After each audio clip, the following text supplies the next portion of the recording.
Une échelle découpée franchit l'intérieur de l'hélicoptère de transport de troupes. Le ministre d'État, ministre de la Défense Ahmed Bakayoko, apprécie l'engin du constructeur. C'est qu'au 53e Salon international de l'aéronautique et de l'espace de Paris-Bourget, la palette de choix est large.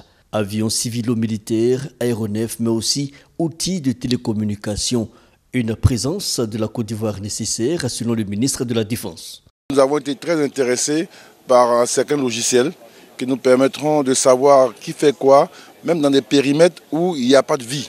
C'est très important. Vous voyez, dans certains pays voisins aujourd'hui, on vous parle d'attaques de villages, d'églises, mais on n'est pas souvent capable de dire exactement ce qui s'est passé. Avec tous ces outils de surveillance, on doit être capable d'avoir le film de ces attaques, de visage de ceux qui ont attaqué. Et c'est cette capacité de surveillance de nos États qui peuvent nous prémunir d'attaques terroristes. Autre remarque, le développement du numérique et de la cybernétique en matière sécuritaire nécessite, selon le ministre Ahmed Bakayoko, une meilleure adéquation formation des hommes et matériel disponibles. Donc c'est aujourd'hui une conscience collective qu'on doit avoir de préserver notre équilibre social face à ceux qui veulent complètement le désorganiser.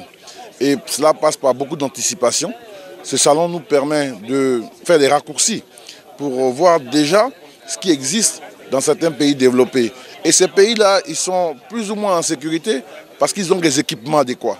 Donc il nous faut investir dans l'équipement, dans la formation et dans aussi le déploiement de ces équipements avec nos hommes pour que notre territoire soit un territoire sûr. Quelques leçons et des perspectives.